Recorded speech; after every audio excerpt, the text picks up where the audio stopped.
இதுல நிதானத்தில் ஆளுமை பெறுதல் அப்படிங்கிற தலைப்புல பிப்ரவரி மாதம் 1ஆம் தேதி 2015ஆம் ஆண்டு அமெரிக்கா நியூ ஜெர்சியில் உள்ள மன்ரோ ஆசிரமத்தில் நம்முடைய அன்பிற்குரிய தாஜி மாஸ்டர் வழங்கிய அருள் செய்தியை தொடர்ந்து படிச்சுட்டு வரோம்.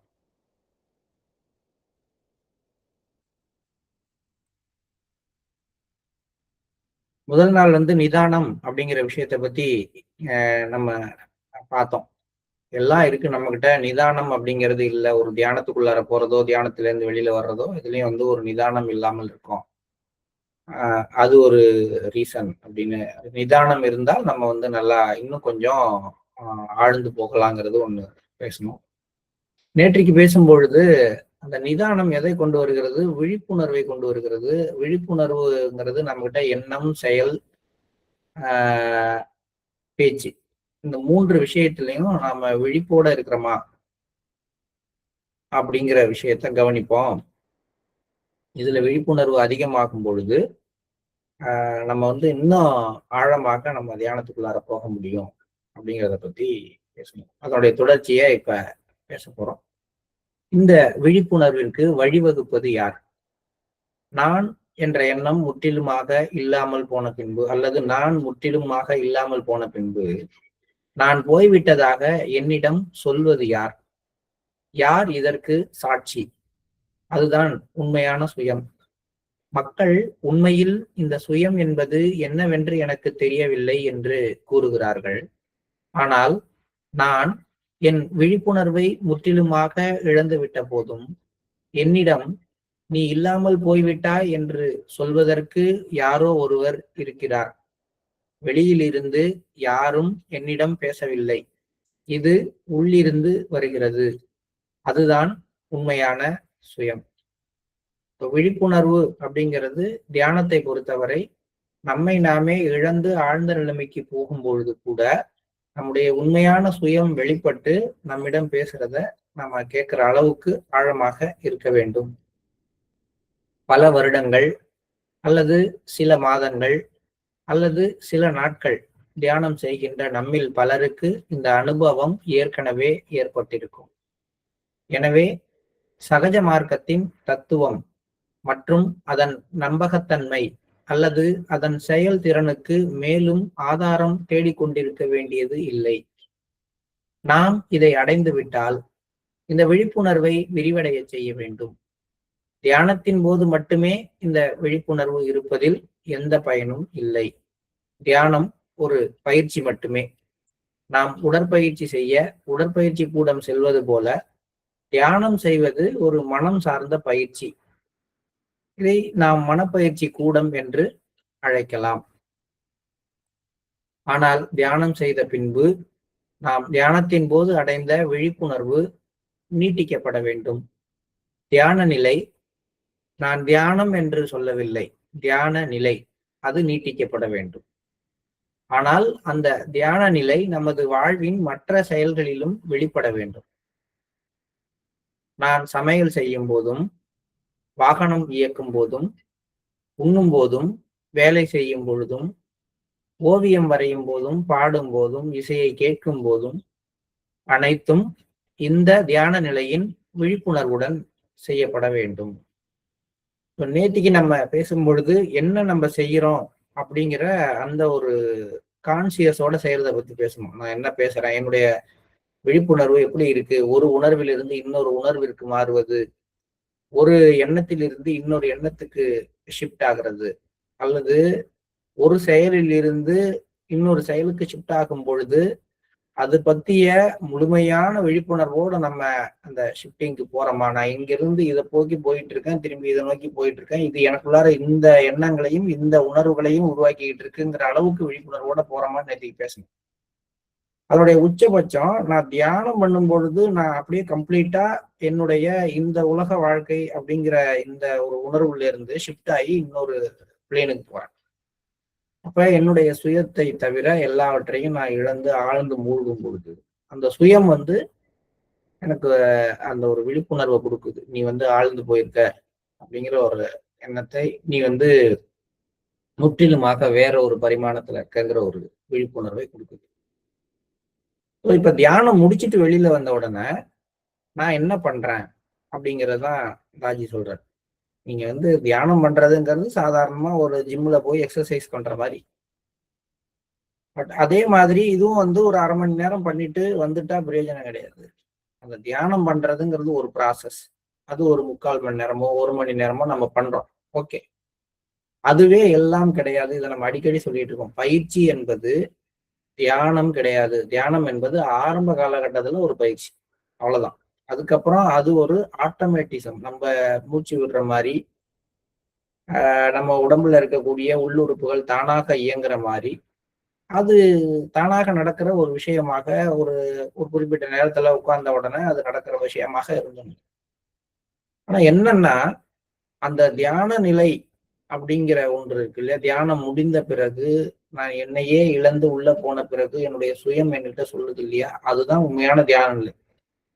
அந்த மாதிரி ஒரு தியான நிலை ஒவ்வொரு தியானத்திலையும் உருவாகுது. அது என்னை இழந்தாலும் சரி, இல்ல வந்து நான் கொதிப்போட இருந்தாலும் சரி, இல்ல வந்து சுத்தமா எதுவுமே தெரியல, சும்மா உட்கார்ந்துருந்தேங்கிற உணர்வு இருந்தாலும் சரி, இறுதியாக ஒரு சின்ன சேஞ்சையாவது என்னுடைய மனதோ அல்லது என்னுடைய எண்ணமோ அல்லது என்னுடைய உணர்வோ பெற்றிருக்கும். அந்த பெற்ற உணர்வு நிலையின் விழிப்புணர்வானது இருந்துட்டே இருக்கும். அதுதான் இன்னைக்கு இன்னைக்கு நான் காலம்பற தியானம் பண்றேன். அதுக்கப்புறம் இன்னைக்கு ஃபுல்லா நான் என்ன வேலை செஞ்சாலும், இந்த இடத்துக்கும் அங்க போறதுக்கும் இடையில எந்த மாற்றம் ஏற்பட்டாலும் நான் ஷிஃப்ட் ஆகிறது எனக்கு தெரியணும். நான் வந்து காலம்பற இப்ப அமைதியா இருந்தேன். இப்ப வந்து கொஞ்சம் பதட்டமா இருக்கேன். பதட்டப்படுறத பத்தி ஒண்ணும் கிடையாது. நான் அமைதியா இருந்து இந்த பாருங்க இப்ப பதட்டப்படுற நிலைமைக்கு போயிட்டு இருக்கேன் அப்படிங்கிற விழிப்புணர்வோட அங்க போனோம்னா, திரும்பி கொஞ்ச நேரத்துல ஆட்டோமேட்டிக்கா அந்த அமைதி நிலைக்கு வந்துருவேன். திரும்பி நான் இப்ப கோவப்படுறேன். காலம்பற தியான நிலை இது. இப்ப இதுல இருந்து நான் ஷிஃப்ட் ஆகி இங்க வர்றேன். ஸோ இது வந்து என் நிலைமை கிடையாது. கொஞ்ச நேரம் இதுல இருந்துட்டேன். இது எனக்கு வேண்டாம். இதை விட்டுட்டு அல்லது இதை கொஞ்சம் ஒரு செல்ஃப் கிளீனா தூக்கி போட்டுட்டு திரும்பி அங்க போயிடுறேன். இது மாதிரி அந்த விழிப்புணர்வு எனக்கு இருக்கிற பட்சத்துல, அதாவது அந்த தியான நிலை பற்றிய விழிப்புணர்வு என்கிட்ட இருக்கிற பட்சத்துல, நான் வந்து என்ன செய்தாலும், என்ன ஒரு வேலை செய்யும் பொழுது அதனுடைய விளைவுகளுக்குள்ளார மூழ்கிறதுங்கிறது தவறு கிடையாது. ஆனால் நான் அதுக்குள்ளார மூழ்கி இருக்கிறேங்கிற அளவுக்கு தெளிவு இருந்தாதான் சரி. எப்படி தியானம் பண்ணும் பொழுது தியானத்துல மூழ்கினாலும், நீ தியானத்துல மூழ்கிட்டேன்னு நம்முடைய சுயம் நம்மள்கிட்ட சொல்லுதோ, அந்த மாதிரி ஒவ்வொரு வேலையிலையும் நான் தியான நிலையை விட்டு தவறி இதுக்குள்ளார மூழ்கிட்டேன்னு என்னுடைய சுயம் சொல்றத நான் கேட்கிற அளவுக்கு விழிப்புணர்வோட அப்படி இருந்தானா என்ன ஆகும்? திரும்பி வந்துடும். சட்டையில அழுக்கு படுறதே தெரியாம அழுக்கு படுறது குழந்தை. சட்டையில அழுக்கு படிய போகுது அப்படிங்கிறதும் வேற தவறாம தெரிச்சிருச்சு, அது இது உடனே வாஷ் பண்ணுங்கிற உணர்வோட அந்த அழுக்கை ஏத்துக்கிறவங்க பெரியவங்க. அவங்க உடனே என்ன பண்றாங்க? அவங்களுக்கும் அங்க அழுக்கு படும். ஆனா குழந்தைங்களை திட்டுற மாதிரி நம்ம பெரியவங்களை திட்டுறதில்ல. அவங்க வேணும்னு அழுக்காக்கிக்கிறது இல்லை. அவங்க அந்த சூழ்நிலையில அது பட்டுதான் ஆகும். உடனே அதை வாஷ் பண்ணணும். அதுக்கான வேலையை பார்த்துட்டு திரும்பி சட்டையை பழைய நிலைமைக்கு கொண்டு வர்றவங்க தான் மெச்சூர்டு பீப்புள். என்ன இருக்கு அவங்கள்ட்ட? விழிப்புணர்வு இருக்கு. இப்ப இதே மாதிரி ஒவ்வொரு நாள் காலையில தியானத்தின் போது நமக்கு ஏற்படுகின்ற அந்த தியான நிலை நாள் முழுவதும் பராமரிக்கப்பட வேண்டும் விழிப்புணர்வோடு. அப்ப அதை அப்படியே வச்சுக்கிறது விழிப்புணர்வுன்னு மாஸ்டர் சொல்றாருன்னு எனக்கு புரியல. அதுல இருந்து நான் ஷிஃப்ட் ஆகுறத பத்திய விழிப்புணர்வு எனக்கு இருந்ததுன்னா திரும்பி அங்க போயிடுவேன். அதுல இருந்து ஷிஃப்ட் ஆகி எவ்வளவு தூரம் வந்தாலும் நான் இவ்வளவு தூரம் வந்திருக்கேன், இவ்வளவு தூரம் வந்திருக்கேன், இவ்வளவு தூரம் வந்திருக்கேன் அப்படிங்கிற அளவுக்கு அந்த ஐடியா இருந்துச்சுன்னா திரும்பி அங்க போக முடியும். வீட்டை விட்டு கிளம்பி எத்தனை தூரம் வந்தாலும் வீட்டுல இருந்து எவ்வளவு தூரம் வந்திருக்கேன், எப்படி திரும்பி போகணும்னு தெரிஞ்சவங்க எவ்வளவு தூரம் வேணாலும் போகலாம். இப்ப வீட்டை விட்டு எவ்வளவு தூரம் போகணுங்கிறது பிரச்சனை கிடையாது. பட் திரும்பி வீட்டுக்கு போறதுக்கான அந்த வழியும் வீட்டுக்கு போகணுங்கிற உணர்வும் இருக்கணும். இது ரெண்டும் இருந்துச்சுன்னா நீங்க எவ்வளவு தூரம் வேணாலும் போகலாம். வீட்டை விட்டு ஒரு இப்ப ஒரு 100 அடி நகர்ந்த உடனே வீட்டுக்கு எப்படி போகணுங்கிற வழி மறந்து போவோம். அப்புறம் வீடுன்னு ஒண்ணு இருக்கிறதே மறந்து போவோம். இப்ப இருக்கிற இடம் தான் வீடுன்னு நினைப்பு வரும். அப்படின்னா அது எப்படியோ அப்படிதான் நம்ம வந்து காலையில தியான நிலையிலிருந்து வெளியேறி அப்புறம் கொஞ்சம் கொஞ்சமா அப்படி தியான நிலைன்னு ஒண்ணு இருந்ததே மறந்துட்டு அப்புறம் இப்ப இருக்கிற நிலைமை தான் தியான நிலைன்ற மாதிரி மாறுற ஒரு நிலைமையில இருக்கும். இதுக்கு காரணம் விழிப்புணர்வு இல்லை. அவர் என்ன சொல்றாரு? நீங்க எல்லாம் கேளுங்க, எல்லாம் செய்யுங்க, எல்லாம் பண்ணுங்க. பட் அந்த தியான நிலையை பற்றிய விழிப்புணர்வுனா அந்த கண்டிஷன்ல இருந்து இப்ப இதை கேட்கிற நிலைமைக்கு வந்திருக்கேன். நான் என்ன பண்றேன்னா ரெண்டையும் மெயின்டைன் பண்ண பாக்குறேன், ஃபெயிலியர் ஆகுது. இந்த தியான நிலையின் விழிப்புணர்வு அப்படிங்கிறது அப்படி ஒரு கண்டிஷன்ல தான் நான் இருந்திருக்கேன். அதுல இருந்து இப்ப டவுன் கிரேட் ஆயிருக்கேன். அல்லது அந்த கண்டிஷனை விட்டு வந்து இந்த வேலையை செஞ்சுக்கிட்டு இருக்கேன் அப்படிங்கிற அளவுக்கு விழிப்புணர்வு இருந்தாலே நான் திரும்பி இது முடியும் பொழுது அங்க போயிட்டேன். அதுதான் நம்ம அந்த ஒரு மைனூட் கோடை தான் நம்ம புரிந்து கொள்ள வேண்டும். அப்போது எனது நேற்றைய காலை தியானத்திற்கும் இன்றைய காலை தியானத்திற்கும் இடையில் எந்த இடைவெளியும் இருப்பதில்லை. மேலும் நாளைய தியானத்திற்கும் எந்த இடைவெளியும் ஏற்படாது. ஏன்னா எனக்கு அந்த விழிப்புணர்வு இருக்கு. நான் இந்த கண்டிஷன்ல இருந்து தான் இப்படி வந்திருக்கேன். நாங்கெல்லாம் வந்து ஒரு பழக்கம் வச்சிருப்போம். அதாவது நாங்கன்னா ஒரு சில ப்ரிசெப்டர்கள் நாங்க என்ன பண்ணுவோம், ஒரு அபியாசி என்கிட்ட சிட்டிங்க்கு வராரு, இல்ல புதுசா வராரு, இல்ல ஏற்கனவே ரெகுலரா வாங்குறவர் அப்படின்னா, சிட்டிங் ஆரம்பிக்கிறதுக்கு முன்னாடி ஒரு சில கேள்விகள் கேட்கும் பொழுது, இதுக்கு முன்னாடி எப்ப சிட்டிங் வாங்குனீங்க? ஒரு நிமிடம் கண்ணை மூடி, அப்ப வந்து நீங்க என்ன உணர்ந்தீங்க அப்படிங்கிற விஷயங்களை பத்தி ஏதாவது சொல்ல முடியுமா அப்படின்னு சும்மா கேட்போம். அதுக்கு ஒரு 2 நிமிடம் டைம் கொடுப்போம். என்னத்துக்காக கொடுக்குறோம் அப்படின்னு கேட்டா, திரும்பி அந்த பழைய தியான நிலையோட விழிப்புணர்வு வந்துருச்சுன்னு வச்சுங்க. அன்னைக்கு ஆமாங்க, அன்னைக்கு சிட்டிங் உட்கார்ந்த பொழுது வந்து என்னுடைய 2வது புள்ளியில வந்து ஒரு அதிர்வை உணர்ந்தேன். கொஞ்ச நேரத்துல அமைதியா இருந்துச்சு. அதுக்கப்புறமேட்டுக்கு ஒரே எண்ணங்களா இருந்துச்சு. கடைசியில நீங்க முடிக்கும் பொழுது திரும்பி ஆழ்ந்து போற மாதிரி இருந்துச்சு அப்படின்னு அவரு ஏதோ ஞாபகப்படுத்தி அந்த அபியாசி சொல்றாங்க அப்படின்னா, இது எதுக்காக சொல்றாங்க அப்படிங்கிறத விட, அந்த சொல்ற நேரத்துல அவங்க திரும்பி அந்த பழைய அவங்க அனுபவித்த ஒரு நிலைக்கு போறாங்க. மனம் விழிப்படையுது.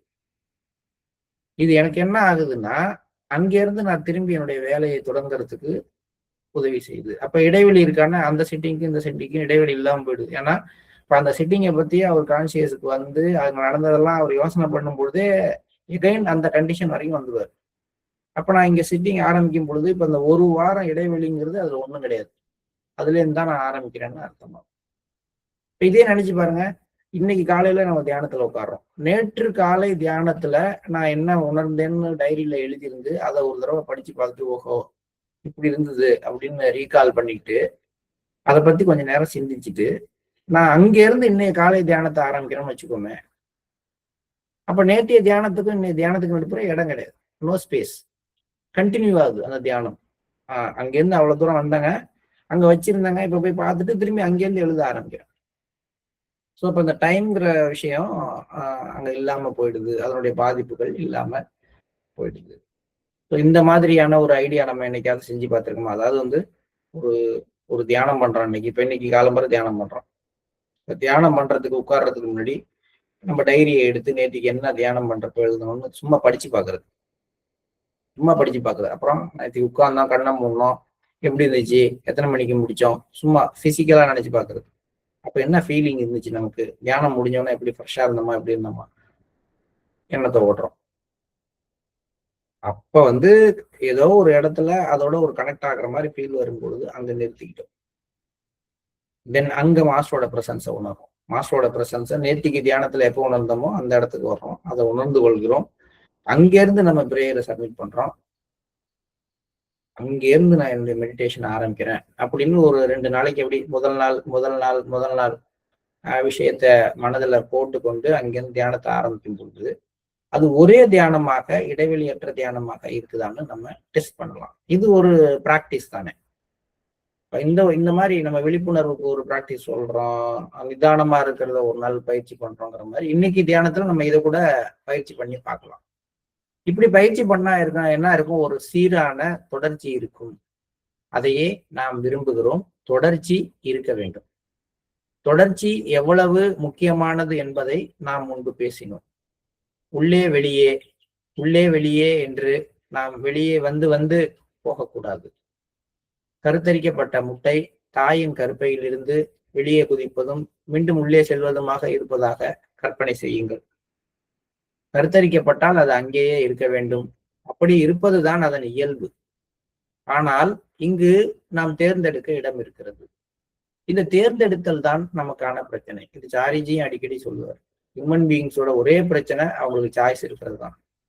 இதுதான் ஒரு சாய்ஸும் இல்லை அப்படின்னு வந்துருச்சுன்னா 100% வந்து பரிணாம வளர்ச்சியை நோக்கி நம்ம முன்னோக்கி நடக்க ஆரம்பிச்சிடும்.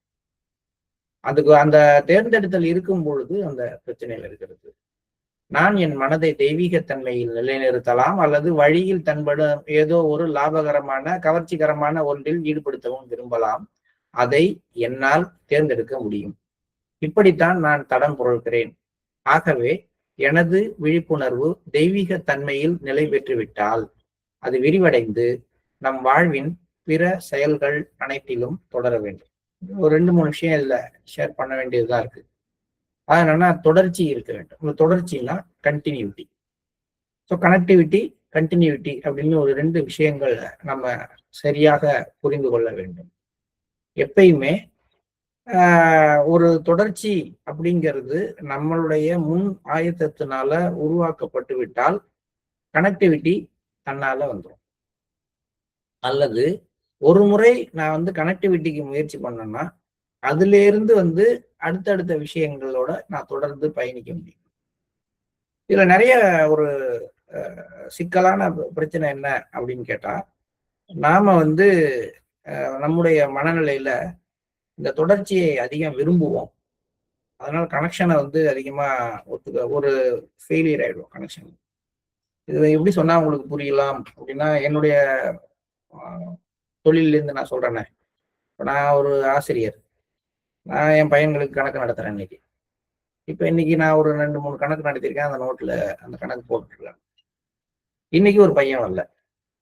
நாளைக்கு திரும்பி கணக்கு நடத்த ஆரம்பிக்கிறப்ப நான் வந்து அந்த 4வது கணக்குல இருந்து ஆரம்பிக்கிறேன். 3 கணக்கு நீங்க நடத்திட்டேன். இப்ப இந்த பையன் அப்பதான் நோட் எடுக்கிறான். 3 கணக்கு அவன் நோட்ல இல்லை. இப்ப 4வது கணக்கு நான் நடத்துறேன். நான் என்ன எதிர்பார்க்கிறேன் அப்படின்னா, இப்ப நான் நடத்துற அந்த 4வது கணக்குல இருந்து அவன் ஆரம்பிக்கணும். அதுதான் நான் எதிர்பார்க்கிறேன். அந்த முன்னாடி இருக்கிற இடத்த விட்டுட்டு அல்லது வந்து உண்மையிலேயே ஒரு ரொம்ப இன்ட்ரெஸ்டிங்கான ஒரு ரொம்பவும் ஒரு ஒரு ஆர்வம் உள்ள ஒரு பையனா இருக்கிற பட்சத்துல நேத்திக்கு தான் வரலன்னொன்னா இன்னொரு மாணவனோட தொடர்பு கொண்டு அவன் என்ன எழுதி போட்டாங்கன்னு கேட்டு அதை எழுதிக்கிட்டு அங்கேருந்து ஆரம்பிக்கணும். அப்படி இல்லை அப்படின்னா இந்த நிமிஷத்துல நான் என்ன நடத்துறேனோ அதுக்கு முன்னாடி உள்ள இடத்த ஸ்பேஸை விட்டுட்டு இங்கேருந்து என்னோட கனெக்ட் ஆகும். இதுதான் கனெக்டிவிட்டி. ஸோ இப்போ இந்த கனெக்டிவிட்டி அப்படிங்கிறது இருக்கிற பையன் என்ன பண்றான், டக்குன்னு இடத்த விட்டுட்டு நான் போடுற கணக்கை கவனிக்க ஆரம்பிக்கிறான். இவன் இன்னொருத்தன் என்ன பண்றான், அவனுக்கு வந்து அதுல இருந்து ஆரம்பிக்கணும் அப்படிங்கிறதுக்காக இவன் என்ன பண்ணுவான், நான் நடத்துறதை விட்டுருவான். முதல் நாள் நடத்தினதை பக்கத்து பையன் இருப்பான்ல, அவனை நோண்டி அது நோட்டை திருப்பி வைன்னு சொல்லிட்டு நான் இங்க 4வது கணக்கு 5வது கணக்கு எழுதிக்கிட்டு இருக்கப்ப அவன் 1வது கணக்கு 2வது கணக்கு அவனை பார்த்து போடுவான் சொல்லிக்கிட்டு இருக்கப்ப.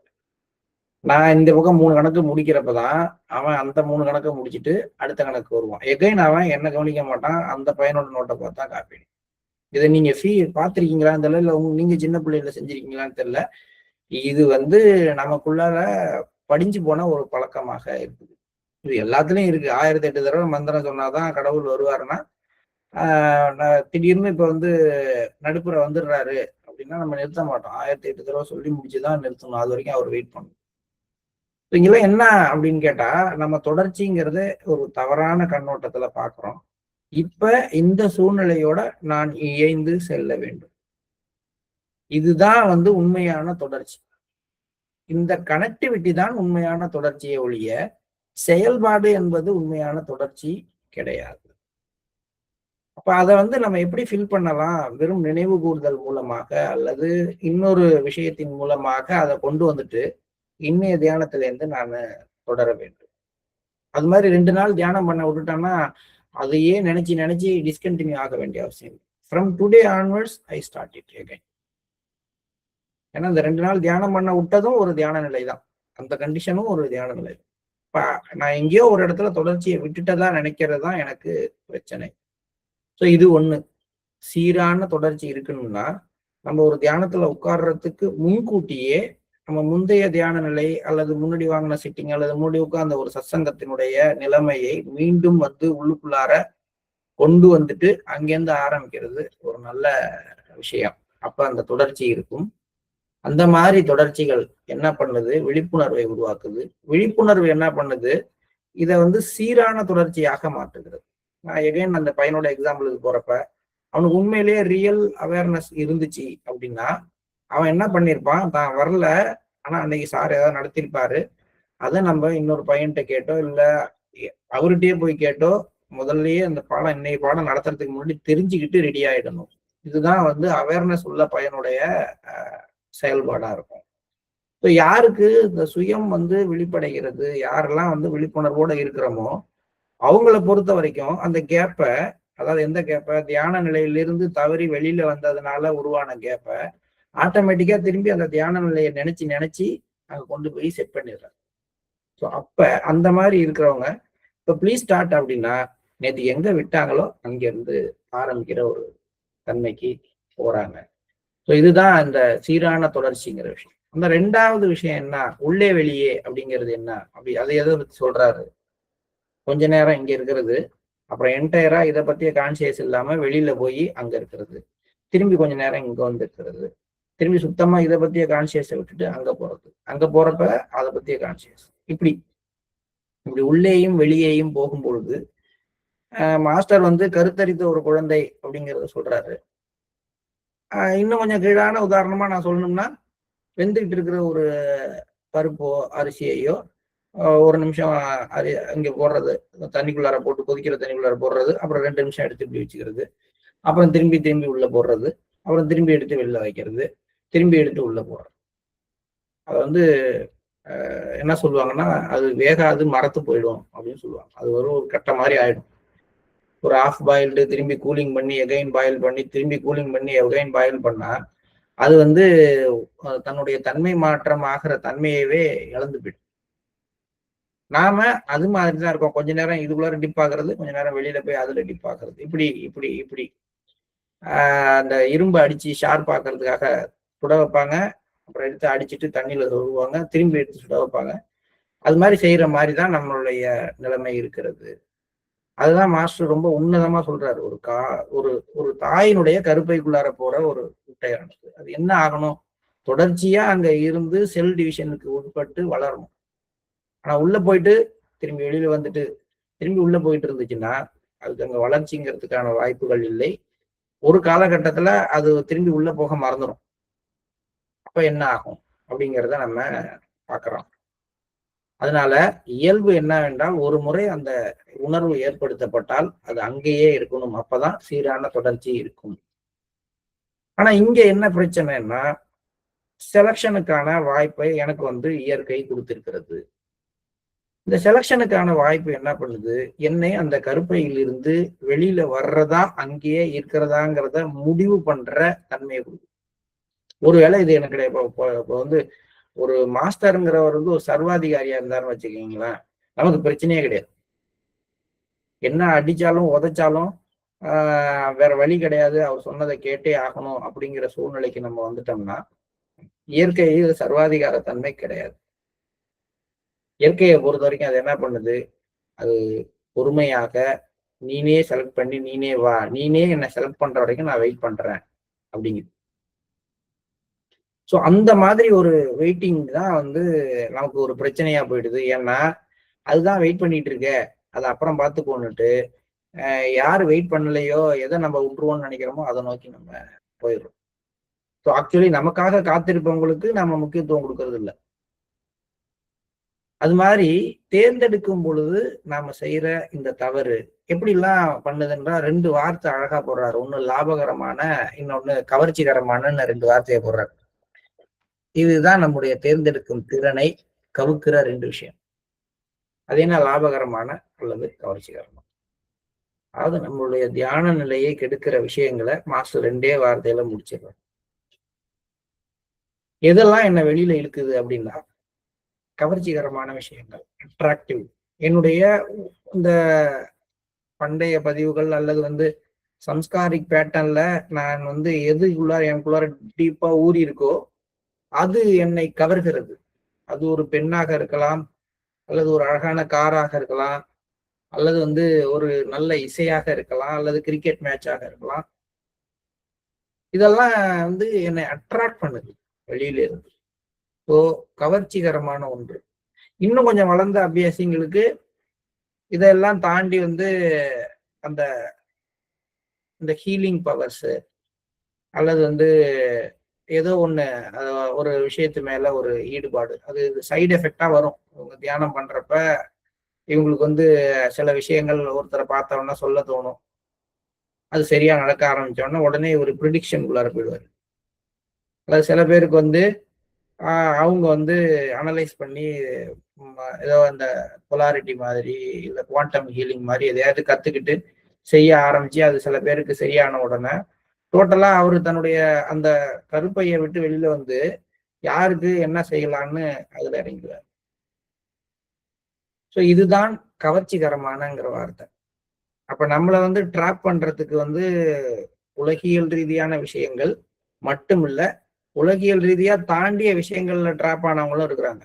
மெடிசினல் ஃபீல்டுல அல்லது வந்து யோகா அந்த மாதிரி விஷயங்கள்ல அல்லது வந்து இது இந்த மாதிரி லிட்ரேச்சர் சைடுல அவர் சொந்தமா புத்தகம் எழுத ஆரம்பிச்சிருவாரு. அதுக்கப்புறமேட்டுக்கு அவரு சொந்த புத்தகத்தை பத்தி தான் அவருக்கு சொந்த சிந்தனை இருக்கும். தன்னுடைய வளர்ச்சியையும் மாஸ்டரோட தன்னுடைய கனெக்டிவிட்டியையும் அவர் மிஸ் பண்ணிட்டு புத்தகம் எத்தனை எழுதலாம் அப்படின்னு போயிடுவார். ஸோ இதுதான் கவர்ச்சிகரமான ஒன்றில் நம்மை ஈடுபடுத்திக் கொள்வது. ஈடுபடுத்திக் கொண்டு அந்த கருப்பையிலிருந்து வெளியில வருது. அப்புறம் லாபகரமான இது எல்லாருக்கும் உள்ளது.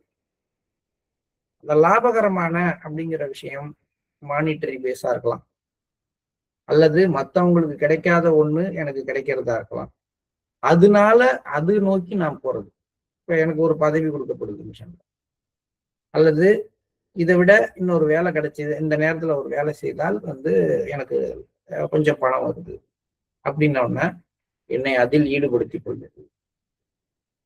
அப்ப வேணா அது மாதிரி இப்ப பணம் சம்பாதிக்க வேண்டாமான்னா, எதுக்காகவும் ஆன்மீக பயிற்சியையும் விழிப்புணர்வையும் விட்டு கொடுக்காத அளவுக்கு எவ்வளவு பணம் சம்பாதிக்க முடியுமோ அது போதுங்கிற எண்ணம் எனக்கு வரும். இப்ப எனக்கு ஒரு வேலை கிடைக்குது, அதுல ஒரு வருமானம் வந்துட்டு இருக்கு, காலையில தியானம் பண்றேன், போயிட்டு இருக்கேன், என் வேலை வாத்தியார் வேலை.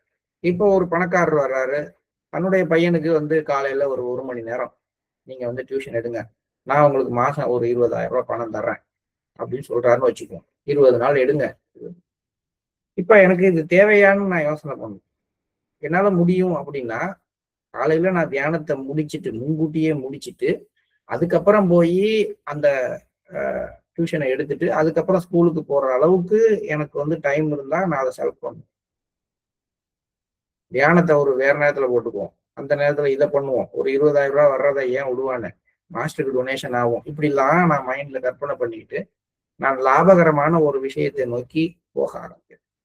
ஒரு எடுத்துக்காட்டுக்கு என் தொழில இருந்து சொல்றேன். இது மாதிரி வந்து பிசினஸ் ஆரம்பிச்சவங்க, இது மாதிரி கடை ஆரம்பிச்சவங்க, இது மாதிரியாக பங்கு சந்தையில உட்கார்ந்தவங்க, ஆன்லைன்ல உட்கார்ந்து ஆன்லைன் ட்ரேடிங்ல உட்கார்ந்தவங்க எல்லாத்துக்கும் இதுதான் கவர்ச்சிகரமான அல்லது லாபகரமான ஏதோ ஒரு விஷயம்.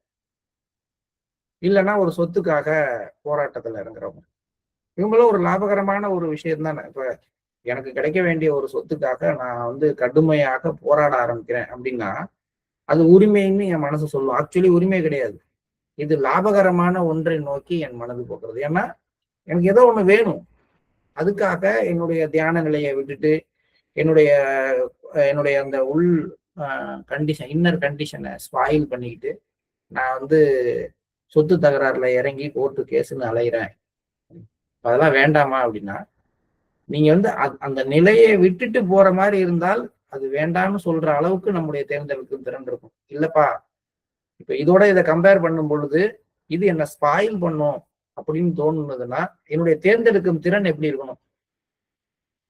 என்ன அது வந்து ஒரு படுகொலிக்குள்ளார தள்ளுற மாதிரி கொண்டு போகுது, எனக்கு அது வேண்டாம் அப்படிங்கிற அளவுக்கு என்னுடைய தேர்ந்தெடுக்கும் திறன் இல்லை. இதுதான் எனக்குள்ள பிரச்சனை. இது இயற்கை அப்படிதான் வச்சிருக்கு, இதனால்தான் நான் தடம் புரளுகிறேன். அதனால இந்த லாபகரமான கவர்ச்சிகரமான 2 விஷயங்களும் எங்கெல்லாம் நம்ம விழிப்புணர்வுல இருந்து, இது நம்ம இண்டிகேட்டர்ஸ், நம்மளுடைய தியான நிலைங்கிற விழிப்புணர்வுல இருந்து நம்மளை இழுக்கிற 2 விஷயம் லாபகரமான கவர்ச்சிகரமான வார்த்தையை கோடு போட்டு வச்சுக்கணும். இப்ப இன்னைக்கு தியான நிலையில இருந்து நம்ம எப்பெல்லாம் மிஸ் ஆனோம்னு ஓய்வா உட்காந்துருக்கிறத சிந்திச்சுட்டு அது லாபகரமான விஷயமா அல்லது கவர்ச்சிகரமான விஷயமானு கண்டுபிடிச்சிட்டோம்னா நம்ம வந்து எமோஷனலா வெளில போறோமா அல்லது வந்து பொசசிவ்னஸ் ஏதாவது ஒண்ணு ஏற்றுக்கொள்ளணுங்கிறதுக்காக உள்ள போறோம். அதான் 2 விஷயம். இது இன்னொரு விஷயம் இதுல என்னன்னா, இந்த லாபகரமான கவர்ச்சிகரமானங்கிறது ஒண்ணு ஏக்கும் ஒண்ணு பிக்கு சம்பந்தமான விஷயம். கவர்ச்சிகரமானங்கிறது பிக்கு சம்பந்தமான விஷயம், லாபகரமானங்கிறது ஏ பாயிண்ட்டுக்கு சம்பந்தமான விஷயம்.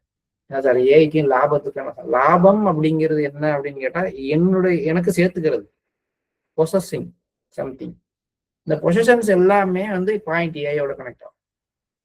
அதனால இந்த வார்த்தை வந்து சும்மா அவர் போட்டிருக்காரு அப்படிலாம் கிடையாது. ரொம்ப மைன்யூட்டாக நம்முடைய கான்சியஸ் லெவலை விட்டு நம்ம வெளியில இழுத்து போடுற 2 விஷயங்கள் ஏ அண்ட் பி.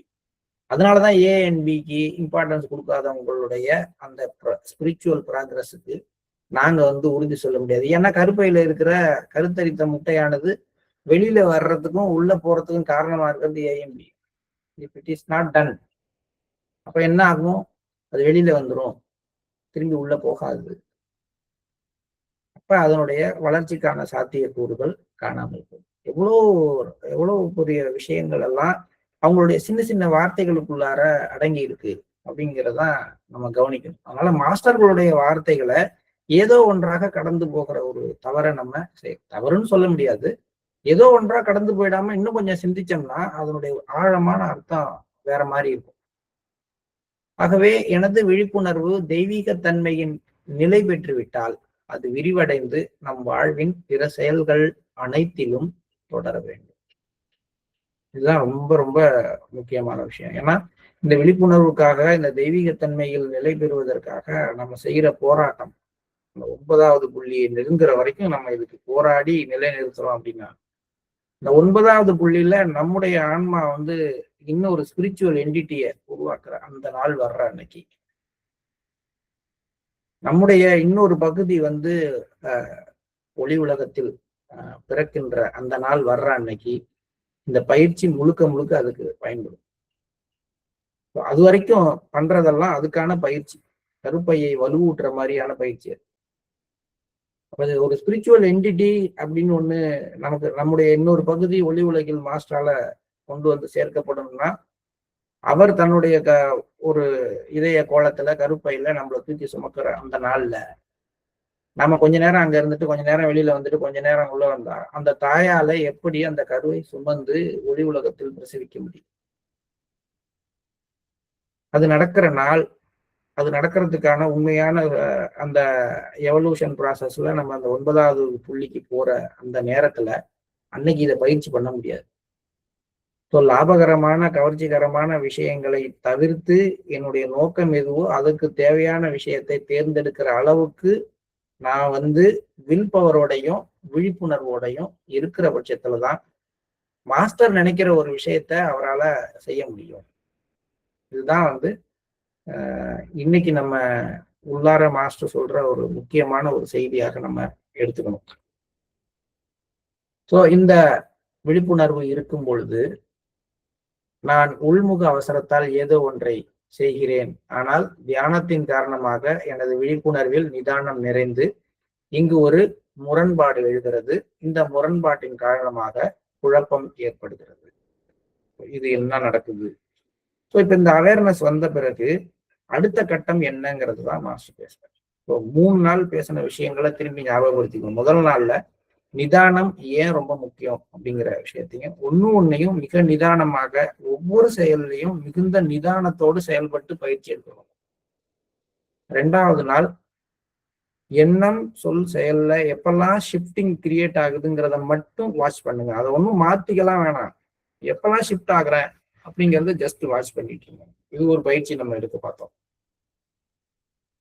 இன்னைக்கு என்ன அப்படின்னா, அந்த எப்பெல்லாம் ஷிஃப்ட் ஆகுறதோ அந்த இடத்துல அது லாபகரமானதா அல்லது கவர்ச்சிகரமானதா, எதனால் நாம அந்த தேர்ந்தெடுத்தலுக்கு உள்ளார போறோம் அப்படிங்கிற விஷயத்த கவனிச்சு நோட் பண்ணுவோம்.